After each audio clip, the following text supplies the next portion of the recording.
মাধ্যমিক এক্সাম দেওয়ার পরে একাদশ শ্রেণীতে উত্তীর্ণ হওয়ার পর তোমরা তরুণ স্বপ্ন প্রকল্পের মাধ্যম থেকে 10,000 টাকা করে পেতে ট্যাব কেনা। এই ট্যাবের টাকা নিয়ে একটা সমস্যা হয়, সেটা আমি আগের ভিডিওতে আলোচনা করেছি, তবুও এই ভিডিওতে বলে রাখছি কি কি সমস্যা হয়েছে।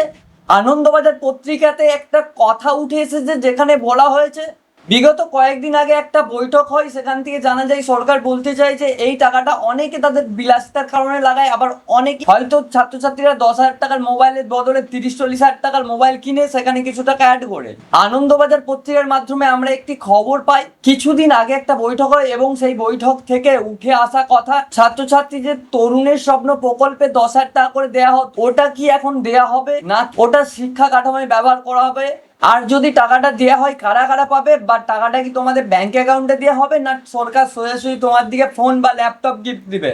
জানতে হলে দেখতে হবে আমার গোটা ভিডিওটি। আমি সুশোভন, তোমরা দেখছো সুজন পাত্র এডুকেশন। এই জাতীয় এডুকেশন ভিডিওর লেটেস্ট আপডেট পাওয়ার জন্য আমার চ্যানেলটিকে সাবস্ক্রাইব করো আর পাশে থাকা বেল আইকনটি দাবি অল করে দাও, যাতে একটা ভিডিও না মিস হয়। আমার এই ভিডিওটা সেই সকল তোমার বন্ধুদের কাছে বেশি করে শেয়ার করো যাদের ওই 10,000 টাকাটি খুবই প্রয়োজন। আমরা সকলেই জানি মাধ্যমিক এক্সামে পরীক্ষার পাস হওয়ার পর ক্লাস 11-এ উত্তীর্ণ হওয়ার পরেই সকল ছাত্রছাত্রীকে 10,000 টাকা করে দেওয়া হতো।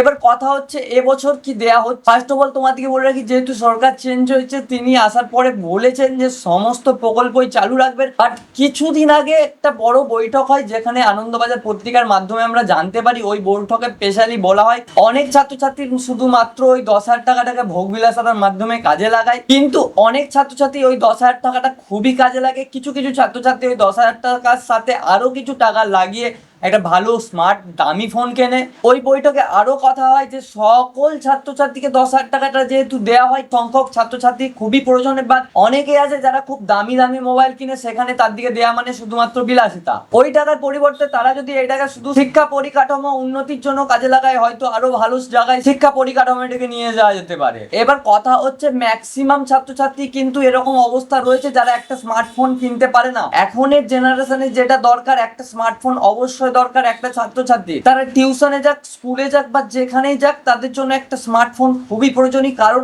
আজকের দিনে একটা আধার ওটিপির জন্য তোমার একটি স্মার্টফোন খুবই প্রয়োজন। এবার সরকার ভেবে দেখছে হয়তো তোমার দিকে ওই 10,000 টাকাটি ব্যাংকের অ্যাকাউন্টে না দিয়ে সোজাসুজি এমন কিছু স্মার্টফোন দেওয়া যার মধ্যে তোমরা শুধুমাত্র এডুকেশন জিনিসই অ্যাক্সেস করতে পারবে। কারণ সরকার দেখেছে অনেক জায়গায় অনেক ছাত্রছাত্রীরা নিজেদের পয়সা লাগিয়ে ভালো স্মার্টফোন কিনে সেটা পড়াশোনা ছাড়া আরো অনেক কিছু কাজে ইউজ করে থাকে। সেখান থেকে সরকার হয়তো ডিসিশন নিতে পারে যে তোমার দিকে সকলকে একটা করে স্মার্টফোন দেওয়া 10,000 টাকার পরিবর্তে। এবার কথা হচ্ছে যে 10,000 টাকার পরিবর্তে যদি ল্যাপটপ বা স্মার্টফোন দেওয়া হয় ওই টাকার মধ্যে, তো কারা কারা পেতে চলেছে? যেহেতু কথা উঠে এসেছে সকল ছাত্রছাত্রীর জন্য নাও হতে পারে, প্রথমত বলে রাখি হয়তো সকল ছাত্রছাত্রী 10,000 টাকার পরিবর্তে ল্যাপটপ বা ট্যাব পাবে। এখনো এর বিষয়ে সরকার এখনো কোনো ঘোষণা করেনি, সবার প্রথম ঘোষণা করলে আমি তোমার দিকে জানিয়ে দেব। এরকমই লেটেস্ট আপডেট পেতে আমার চ্যানেলটিকে সাবস্ক্রাইব করো, পাশে থাকার বেল আইকনটি দাবি অল করে দাও, যাতে একটা ভিডিও না মিস হয়।